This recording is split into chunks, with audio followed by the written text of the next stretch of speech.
Chapter 7. Maneuvering 1. Sun Tzu said, "In war, the general receives his commands from the sovereign." 2. Having collected an army and concentrated his forces, he must blend and harmonize the different elements thereof before pitching his camp. Chang Yu says, "The establishment of harmony and confidence between the higher and lower ranks before venturing into the field." And he quotes a saying of Wu Tzu, chap. 1 ad in it. Without harmony in the state, no military expedition can be undertaken. Without harmony in the army, no battle array can be formed.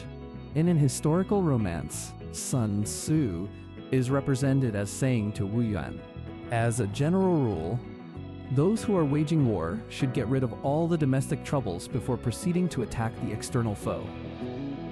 3. After that comes tactical maneuvering, than which there is nothing more difficult. I have departed slightly from the traditional interpretation of King, who says, "From the time of receiving the sovereign's instructions until our encampment over against the enemy, the tactics to be pursued are most difficult. It seems to me that the tactics or maneuvers can hardly be said to begin until the army has sallied forth and encamped." And Xian Hao's note gives color to this view. For levying, concentrating, harmonizing, and entrenching an army, there are plenty of old rules which will serve. The real difficulty comes when we engage in tactical operations. Tu Yu also observes that the great difficulty is to be beforehand with the enemy in seizing favorable position. The difficulty of tactical maneuvering consists in turning the devious into the direct, and misfortune into gain. This sentence contains one of those highly condensed and somewhat enigmatical expressions of which Sun Tzu is so fond. This is how it is explained by Tis Ao Kung. "Make it appear that you are a long way off, then cover the distance rapidly and arrive on the scene before your opponent." Tu Mu says, "Hoodwink the enemy, so that he may be remiss and leisurely while you are dashing along with utmost speed." Ho Shi gives a slightly different turn. "Although you may have difficult ground to traverse and natural obstacles to encounter, this is a drawback which can be turned into actual advantage by celerity of movement." Signal examples of this saying are afforded by the two famous passages across the Alps, that of Hannibal, which laid Italy at his mercy, and that of Napoleon 2,000 years later, which resulted in the great victory of Marengo. 4. Thus, to take a long and circuitous route, after enticing the enemy out of the way, and though starting after him, to contrive to reach the goal before him, shows knowledge of the artifice of deviation. Tu Mu cites the famous march of Chao Shi in 270 BC to relieve the town of Oyu, which was closely invested by a Chen army. The king of Chao first consulted Lian Pio on the advisability of attempting a relief, but the latter thought the distance too great, and the intervening country too rugged and difficult. His Majesty then turned to Chao Shi, who fully admitted the hazardous nature of the march, but finally said, "We shall be like two rats fighting in a hole, and the pluckier one will win." So he left the capital with his army, but had only gone a distance of 30 li when he stopped and began throwing up entrenchments. For 28 days he continued strengthening his fortifications, and took care that spies should carry the intelligence to the enemy. The general was overjoyed, and attributed his adversary's tardiness to the fact that the beleaguered city was in the Han state, and thus not actually part of Chao territory. But the spies had no sooner departed than Chao Shi began a forced march lasting for 2 days and 1 night, and arrive on the scene of action with such astonishing rapidity that he was able to occupy a commanding position on the North Hill before the enemy had got wind of his movements. Crushing defeat followed for the Chen forces, who were obliged to raise the siege of Oyu in all haste and retreat across the border. 5. Maneuvering with an army is advantageous, with an undisciplined multitude most dangerous. I adopt the reading of the Tong Tian, Cheng Yuxian, and the Ti Shu, since they appear to apply the exact nuance required in order to make sense.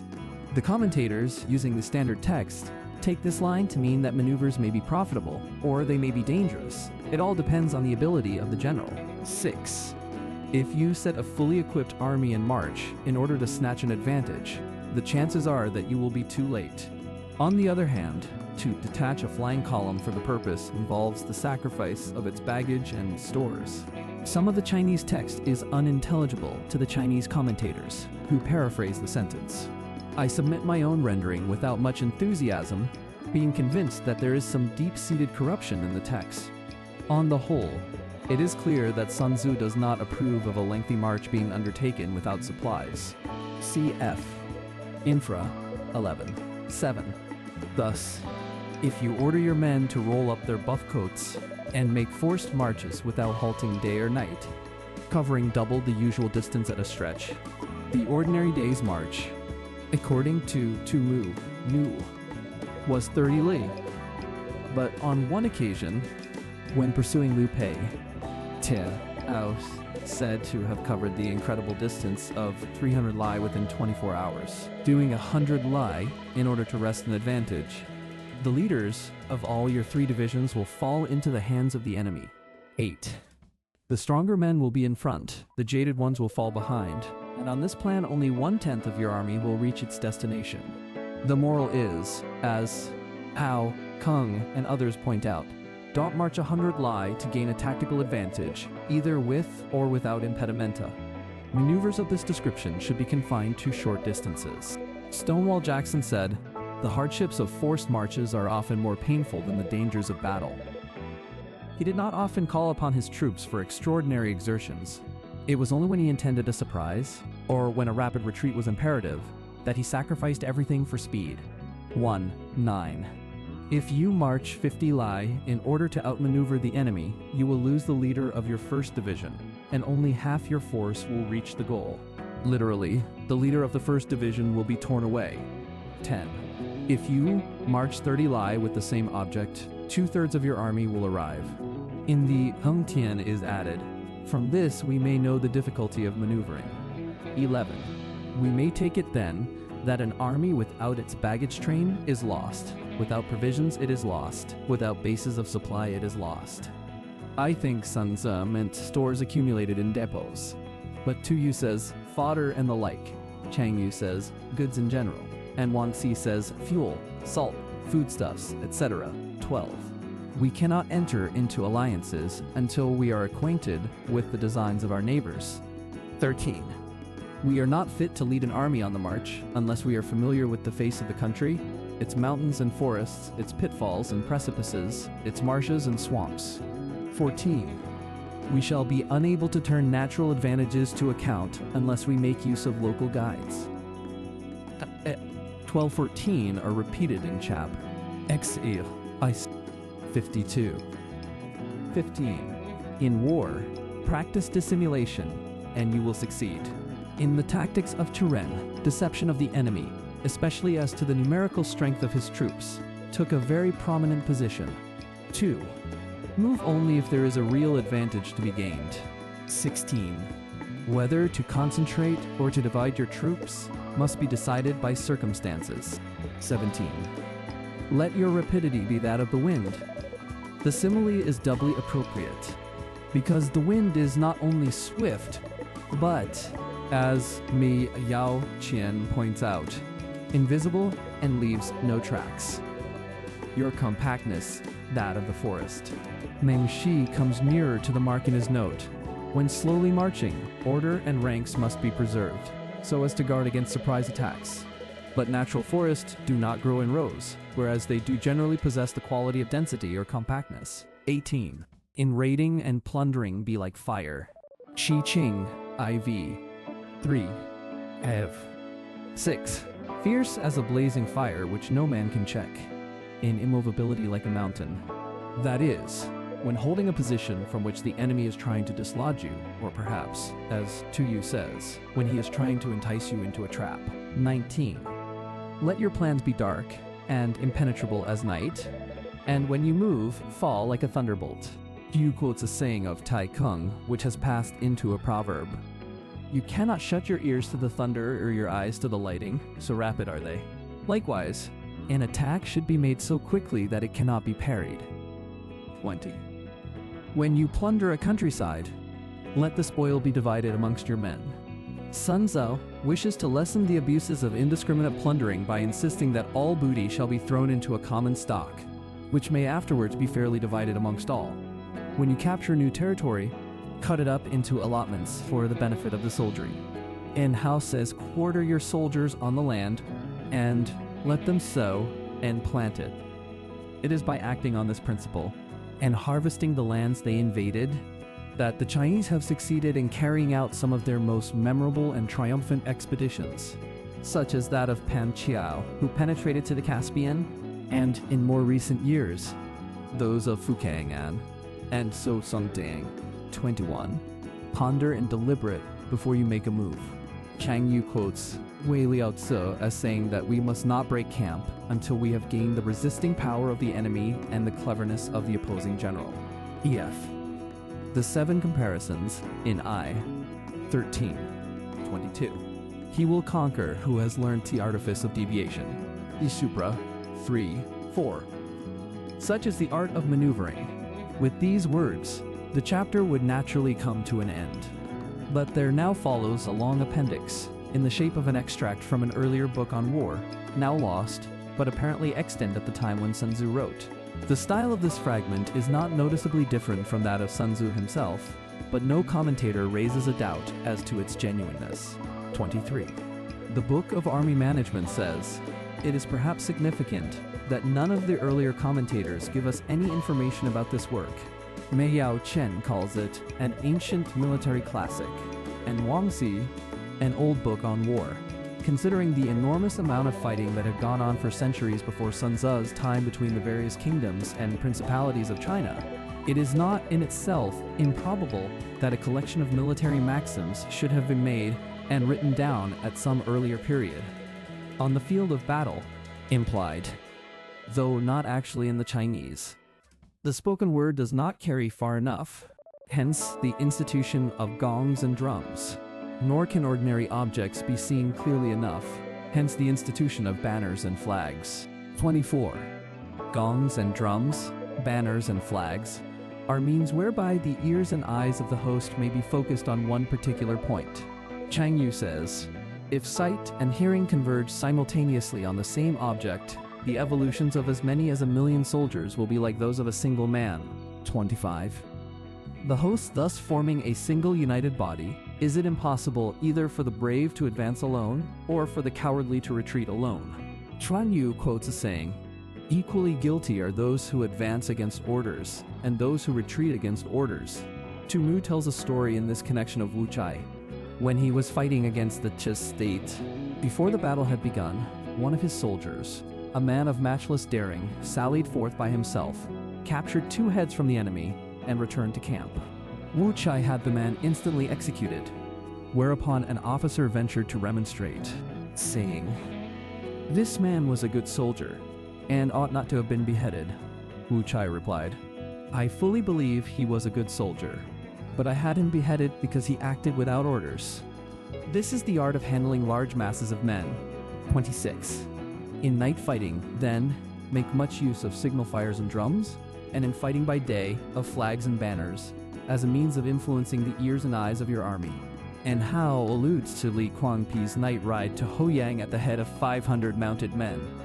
They made such an imposing display with torches, that though the rebel leader Shi Suming had a large army, he did not dare to dispute their passage. 27. A whole army may be robbed of its spirit. In war, says Chang Yu, if a spirit of anger can be made to pervade all ranks of an army at one and the same time, its onset will be irresistible. Now the spirit of the enemy's soldiers will be keenest when they have newly arrived on the scene.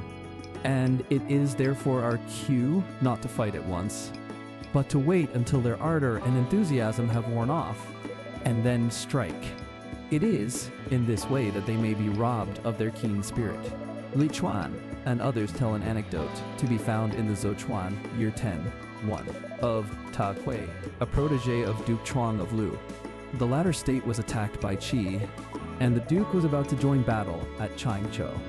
After the first roll of the enemy's drums, when Tia said, not just yet, only after their drums had beaten for the 3rd time, did he give the word for attack.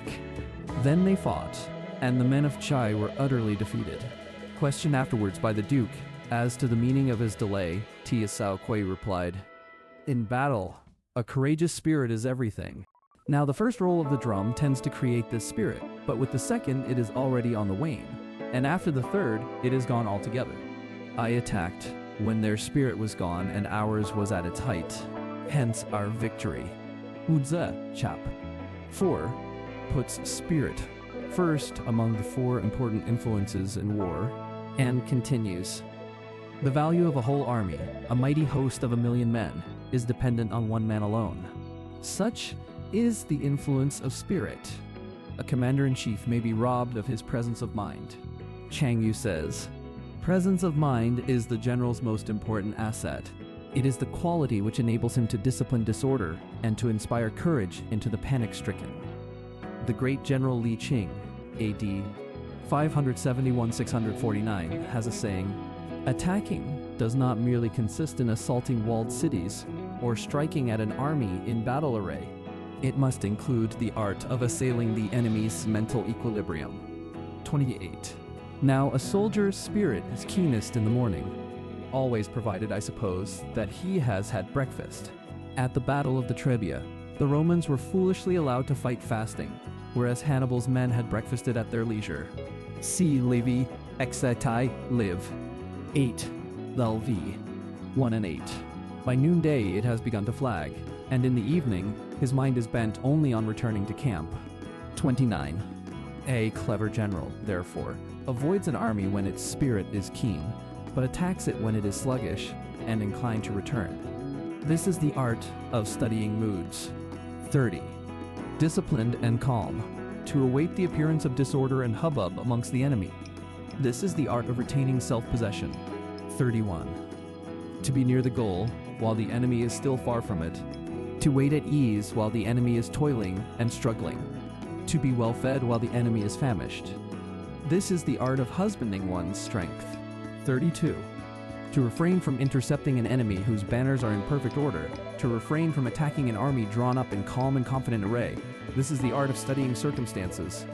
33. It is a military axiom not to advance uphill against the enemy, nor to oppose him when he comes downhill. 34. Do not pursue an enemy who simulates flight. Do not attack soldiers whose temper is keen. 35. Do not swallow a bait offered by the enemy. Yi and Tu Mu, with extraordinary inability to see a metaphor, take these words quite literally of food and drink that have been poisoned by the enemy.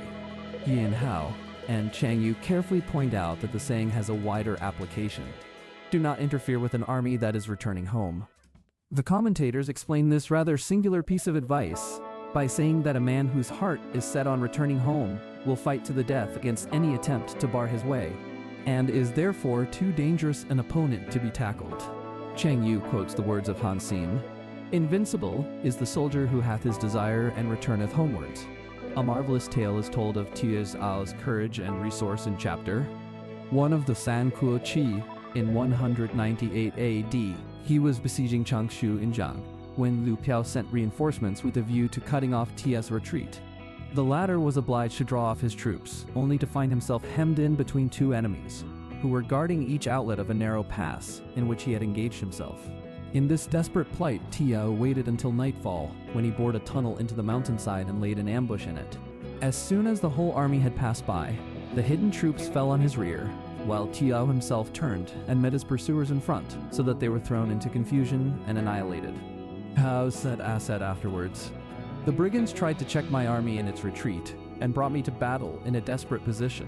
Hence, I knew how to overcome them." 36. When you surround an army, leave an outlet free.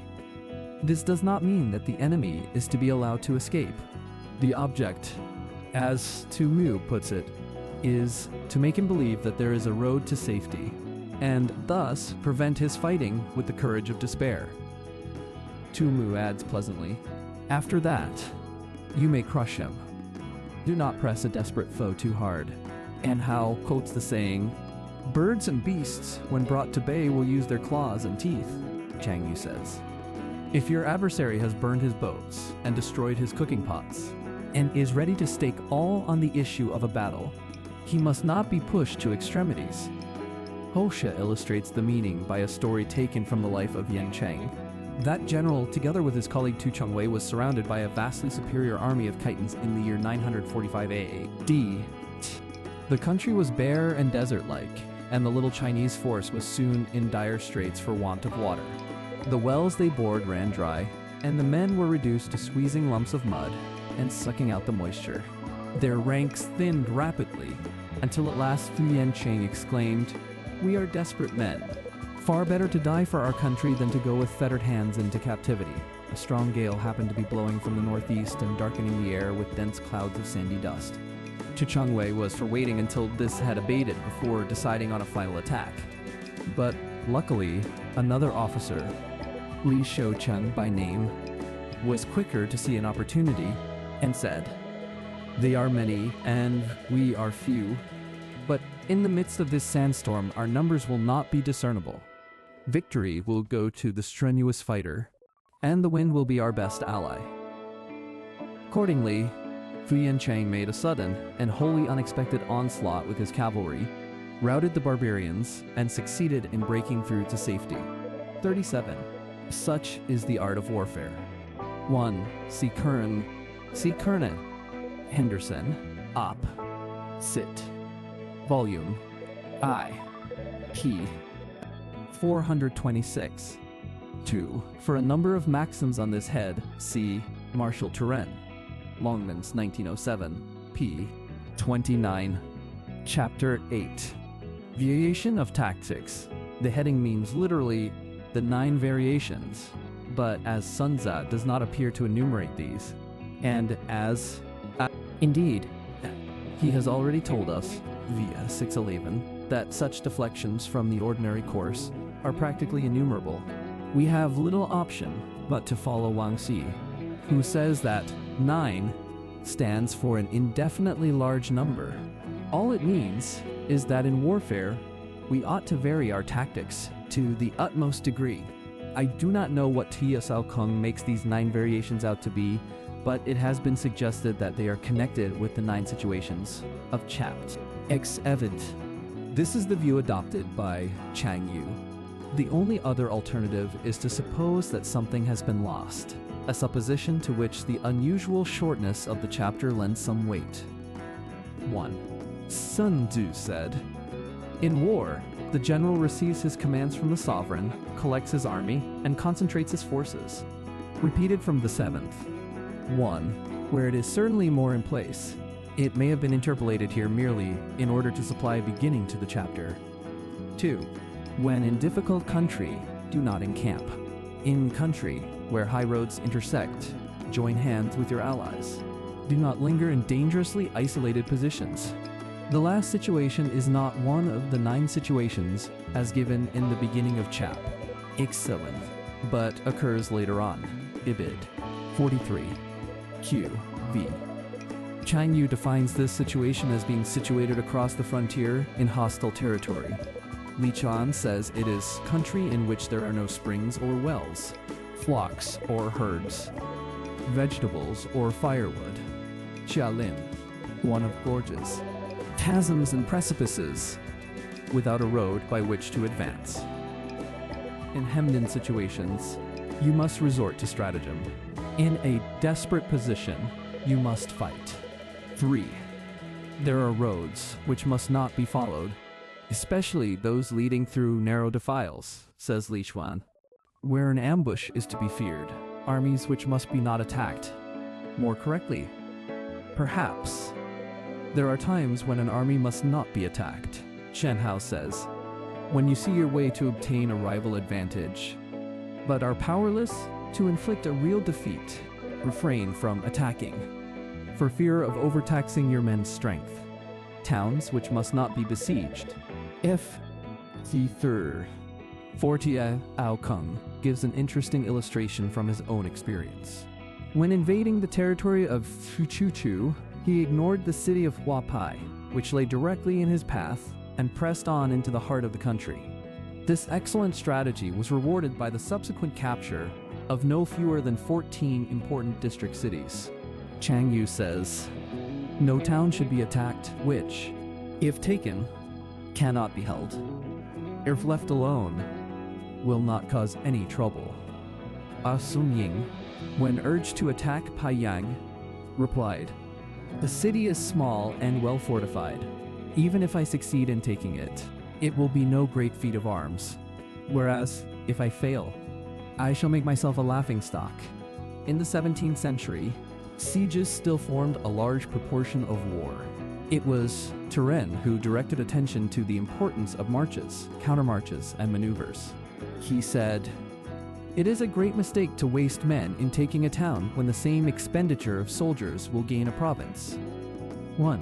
Positions which must not be contested. Commands of the sovereign which must not be obeyed." This is a hard saying for the Chinese. With their reverence for authority, and Wei Liao Tzu, quoted by Tulu, is moved to exclaim, "Weapons are baleful instruments. Strife is antagonistic to virtue. A military commander is the negation of civil order."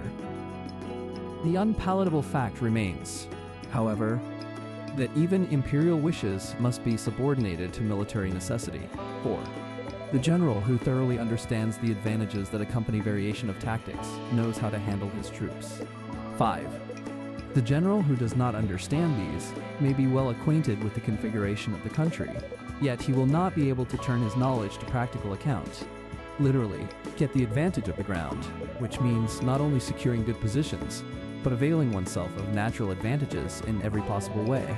Chang Yu says, "Every kind of ground is characterized by certain natural features, and also gives scope for a certain variability of plan. How it is possible to turn these natural features to account unless topographical knowledge is supplemented by versatility of mind." 6. So, the student of war who is unversed in the art of war of varying his plans, even though he be acquainted with the 5 advantages, will fail to make the best use of his men. Chia Lin tells us that these imply 5 obvious and generally advantageous lines of action. Namely, if a certain road is short, it must be followed. If an army is isolated, it must be attacked. If a town is in a parlous condition, it must be besieged. If a position can be stormed, it must be attempted. And if consistent with military operations, the ruler's commands must be obeyed.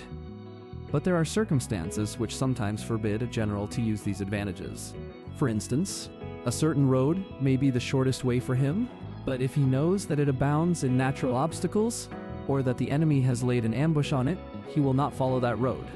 A hostile force may be open to attack, but if he knows that it is hard-pressed and likely to fight with desperation, he will refrain from striking, and so on. 7. Hence, in the wise leader's plans, considerations of advantage and of disadvantage will be blended together. Whether in an advantageous position or a disadvantageous one, says Tia Kung, the opposite state should be always present to your mind. 8. If our expectation of advantage be tempered in this way, we may succeed in accomplishing the essential part of our schemes. Tu Mu says, "If we wish to wrest an advantage from the enemy, we must not fix our minds on that alone, but allow for the possibility of the enemy also doing some harm to us, and let this enter as a factor into our calculations." 9. If, on the other hand, in the midst of difficulties we are always ready to seize an advantage, we may extricate ourselves from misfortune. Tu Mu says, "If I wish to extricate myself from a dangerous position, I must consider not only the enemy's ability to injure me, but also my own ability to gain an advantage over the enemy. If, in my counsels, these 2 considerations are properly blended, I shall succeed in liberating myself. For instance, if I am surrounded by the enemy and only think of effecting an escape, the nervelessness of my policy will incite my adversary to pursue and crush me. It would be far better to encourage my men to deliver a bold counterattack, and use the advantage thus gained to free myself from the enemy's toils." See the story of Chiao Ao's EI 35. Note 10. Reduce the hostile chiefs by inflicting damage on them. Chia Lin enumerates several ways of inflicting this injury, some of which would only occur to the Oriental mind. Entice away the enemy's best and wisest men, so that he may be left without counselors. Introduce traitors into his country, that the government policy may be rendered futile. Foment intrigue and deceit, and thus sow dissension between the ruler and his ministers. by means of every artful contrivance, cause deterioration amongst his men and waste of his treasure. Corrupt his morals by insidious gifts leading him into excess. Disturb and unsettle his mind by presenting him with lovely women. Chang Yu, after Wang Xi, makes a different interpretation of Sun Tzu here. Get the enemy into a position where he must suffer injury, and he will submit of his own accord, and make trouble for them. Mu. In this phrase, in his interpretation indicates that trouble should be made for the enemy affecting their possessions, or, as we might say, assets, which he considers to be a large army, a rich exchequer, harmony amongst the soldiers, punctual fulfillment of commands. These give us a whip hand over the enemy and keep them constantly engaged. Literally, make servants of them. Tu Yu says, prevent them from having any rest, hold out specious allurements, and make them rush to any given point.